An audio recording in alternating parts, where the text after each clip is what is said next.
नमस्कार, आप देख रहे हैं न्यूज 80 और मैं हूं आपके साथ राहुल राणा। उत्तर प्रदेश की राजनीति, मौसम, किसान, अदालत और बड़ी प्रशासनिक खबरों के साथ हाजिर है आज की 15 फटाफट बड़ी खबरें। चलिए शुरू करते हैं आज का सुपरफास्ट बुलेटिन।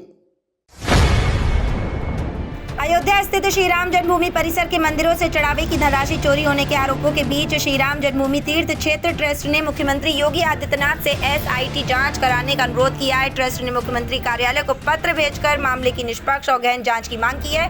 ट्रस्ट का कहना है कि चढ़ावे में करोड़ों रुपए की कथित चोरी के दावों से श्रद्धालुओं के बीच भ्रम की स्थिति पैदा हो रही है। ऐसे में सच्चाई सामने लाने और दोषियों की पहचान के लिए विशेष जांच दल का गठन आवश्यक है। ये मामला अब प्रदेश की राजनीति और प्रशासनिक हलकों में चर्चा का विषय बन गया। अलीगढ़ के छर्रा में आयोजित कार्यक्रम में ज्योतिष पीठ के जगतगुरु शंकराचार्य स्वामी अभिमुक्तेश्वरानंद सरस्वती ने गौ रक्षा को लेकर बड़ा बयान दिया। उन्होंने कहा कि भारतीय संस्कृति में गाय को माता का दर्जा दिया गया और उसे केवल पशु कहना उचित नहीं है। शंकराचार्य ने कहा कि अंग्रेजों के समय बनी व्यवस्थाओं में आज भी गाय को पशु के रूप में दर्ज किया गया, जिसे बदलने की जरूरत है। उन्होंने जनता से गौ माता के सम्मान और संरक्षण के लिए आगे आने का आह्वान करते हुए कहा, जो देगा गौ माता को चोट, हम नहीं देंगे उसको वोट। उत्तर प्रदेश के राजकीय माध्यमिक विद्यालयों में शिक्षकों की कमी दूर करने के लिए माध्यमिक शिक्षा विभाग ने सरप्लस शिक्षकों के समायोजन की प्रक्रिया शुरू कर दी है। जिन स्कूलों में शिक्षकों की संख्या अधिक है, वहां से उन्हें शिक्षक विहीन या कम शिक्षक वाले विद्यालयों में तैनात किया जाएगा। विभाग का लक्ष्य 30 जून तक ये प्रक्रिया पूरी कर जुलाई से नए शैक्षणिक सत्र में पढ़ाई को सुचारू बनाना है। इसके लिए कई जिलों में सरप्लस शिक्षकों की सूची जारी कर दी है। विभाग का कहना है कि इससे छात्र शिक्षक अनुपात संतुलित होगा और विद्यार्थियों को बेहतर शैक्षणिक सुविधा मिल सके।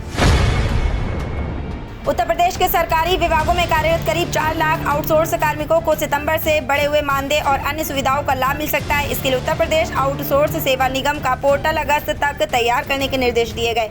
पोर्टल शुरू होने के बाद वर्तमान आउटसोर्स कर्मियों को नई सुविधाएं देने की प्रक्रिया शुरू होगी और नई भर्तियां भी की जाएंगी। इस पोर्टल पर भर्ती, मानदेय, सेवा शर्तों और अन्य लाभों से जुड़ी सभी जानकारी उपलब्ध होगी।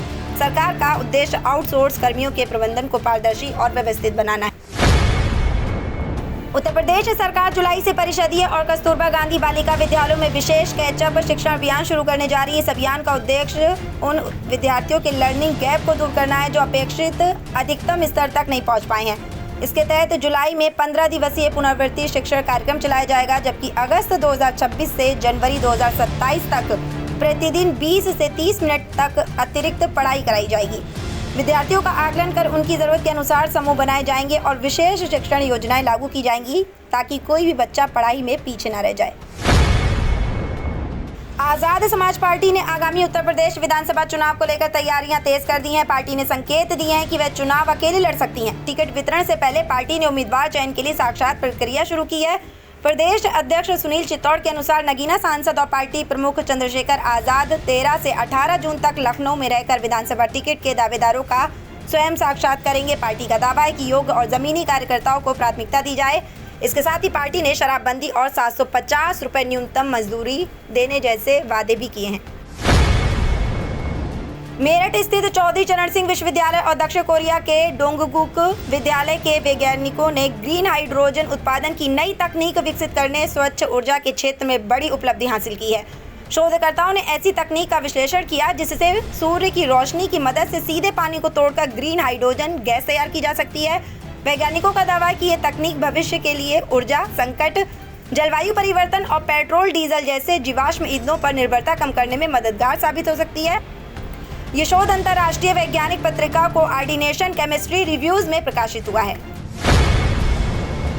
उत्तर प्रदेश पंचायत चुनाव की तैयारियां तेज हो गई हैं। फर्जी मतदान पर रोक लगाने और मतदाता सूची को अधिक पारदर्शी बनाने के लिए प्रत्येक मतदाता को 9 अंकों का यूनिक ID नंबर दिया जा रहा है। प्रयागराज में मतदाता सूची पुनरीक्षण का कार्य तेजी से पूरा किया गया। अधिकारियों का कहना है कि यूनिक ID नंबर से एक ही व्यक्ति का नाम कई जगह दर्ज होने जैसी गड़बड़ियों पर रोक लगेगी और मतदान प्रक्रिया अधिक निष्पक्ष बनेगी। माना जा रहा है कि अगले वर्ष की पहली तिमाही में पंचायत चुनाव कराए जा सकते हैं, इसलिए प्रशासन ने तैयारियां तेज कर दी हैं। सहारनपुर की चर्चित देवबंद विधानसभा सीट पर 2027 चुनाव को लेकर सियासी हलचल तेज हो गई है। दारुल उलूम की वजह से राष्ट्रीय पहचान रखने वाली इस सीट पर जातीय और धार्मिक समीकरण हमेशा अहम भूमिका निभाते रहे हैं। पिछले 2 चुनावों से बीजेपी के कुंवर ब्रजेश सिंह यहां से विधायक हैं। वहीं समाजवादी पार्टी भी सीट पर मजबूत दावेदारी की तैयारी में जुटी है। राजनीति गलियारों में बसपा और AIMIM के संभावित गठजोड़ की चर्चा भी तेज है। ऐसे में मुस्लिम दलित वोटों का समीकरण यदि बनता है तो देवबंद में मुकाबला और दिलचस्प हो सकता है। उत्तर प्रदेश के भदोही जिले में 16 जून 2026 को एक बड़े रोजगार मेले का आयोजन किया जाएगा, जिसमें करीब 1900 पदों पर भर्ती की जाएगी। जिला सेवा योजन कार्यालय द्वारा आयोजित इस जॉब फेयर में 10वीं 12वीं स्नातक और परास्नातक ITI और डिप्लोमा धारक अभ्यर्थी भाग ले सकेंगे। रोजगार मेला भदोही के DJD प्राइवेट ITI परिसर सिंहपुर ज्ञानपुर में आयोजित होगा। इसमें देश की कई प्रतिष्ठित कंपनियां उम्मीदवारों का चयन करेंगी। खास बात यह है कि भर्ती प्रक्रिया पूरी तरह निःशुल्क होगी। युवाओं के लिए ये रोजगार पाने का सुनहरा अवसर माना जा रहा है। उत्तर प्रदेश सरकार ने गन्ना किसानों को आधुनिक कृषि उपकरणों के उपयोग के लिए बड़ी राहत दी है। विभिन्न पारिस्थितिकी संसाधनों द्वारा कीट एवं रोग नियंत्रण योजना के तहत किसानों को स्प्रेयर मशीन खरीदने पर 3000 रुपये तक की सब्सिडी दी जाएगी। जिला कृषि अधिकारी प्रदीप कुमार यादव के अनुसार पात्र किसान कृषि विभाग के पोर्टल पर ऑनलाइन आवेदन कर DBT के माध्यम से इस योजना का लाभ प्राप्त कर सकते हैं। सरकार का उद्देश्य खेती की लागत कम करना, उत्पादन बढ़ाना और किसानों को आधुनिक तकनीक से जोड़ना है, जिससे गन्ना खेती अधिक लाभकारी बन सके। उत्तर प्रदेश में 2027 विधानसभा चुनाव को लेकर सियासी गतिविधियां तेज हो गई हैं। भाजपा जहां सरकार और संगठन दोनों स्तर पर चुनावी तैयारी में जुटी है, वहीं उसके सहयोगी दल भी सीटों पर अपनी दावेदारी मजबूत करने में लगे हैं। सुभाषपा ने 62 सीटें चिन्हित की हैं, जबकि निषाद पार्टी करीब 50 सीटों पर तैयारी कर रही है। अपना दल एस और रालोद भी अधिक सीटों की मांग के लिए सक्रिय हैं। राजनीतिक गलियारों में चर्चा है कि सहयोगी दल भाजपा पर दबाव बनाने की कोशिश कर रहे हैं, जबकि भाजपा गठबंधन को साथ रखते हुए सीट बंटवारे में संतुलन साधने की रणनीति पर काम कर रही है। उत्तर प्रदेश में मुख्यमंत्री योगी आदित्यनाथ के नेतृत्व में नागरिक उड्डयन क्षेत्र का तेजी से विस्तार हो रहा है। प्रदेश सरकार गोरखपुर, आगरा, कानपुर, अलीगढ़, मुरादाबाद और श्रावस्ती एयरपोर्ट के विकास एवं विस्तार पर हजारों करोड़ रुपए खर्च कर रही है। गोरखपुर एयरपोर्ट पर उड़ती उड़ानों को देखते हुए नया सिविल टर्मिनल विकसित किया जा रहा है, जिसके लिए भारतीय वायुसेना की भूमि हस्तांतरण प्रक्रिया भी आगे बढ़ चुकी है। सरकार का लक्ष्य हवाई संपर्क को मजबूत करना, निवेश आकर्षित करना और रोजगार के नए अवसर पैदा करना, जिससे प्रदेश के आर्थिक विकास को गति मिलेगी। उत्तर प्रदेश के बिजली विभाग में चल रहे विवाद के बीच मुख्यमंत्री योगी आदित्यनाथ 15 जून को विभागीय अधिकारियों के साथ अहम समीक्षा बैठक करेंगे। ऊर्जा मंत्री AK शर्मा द्वारा पावर कॉर्पोरेशन अध्यक्ष पर लगाए गए आरोपों और 10% ईंधन अधिभार को लेकर उठे विवाद के बाद ये बैठक महत्वपूर्ण मानी जा रही है। सूत्रों के अनुसार बैठक में बिजली दरों, ईंधन अधिभार और संविदा कर्मियों से जुड़े मुद्दों पर फैसला हो सकता है। वहीं प्रदेश के 3.73 लाख बिजली उपभोक्ताओं को उनकी जमा सिक्योरिटी राशि पर 6.50% ब्याज का लाभ मिलना भी शुरू हो गया है।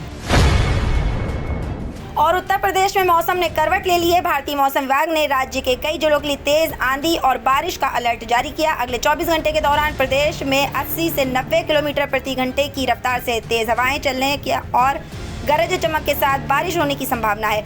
मौसम विभाग ने लोगों को सतर्क रहने और अनावश्यक रूप से घरों से बाहर न निकलने की सलाह दी है। किसानों को भी फसलों की सुरक्षा के लिए जरूरी कदम उठाने को कहा है। खराब मौसम को देखते हुए प्रशासन को अलर्ट पर रखा गया है। तो ये थी आज की 15 फटाफट खबरें।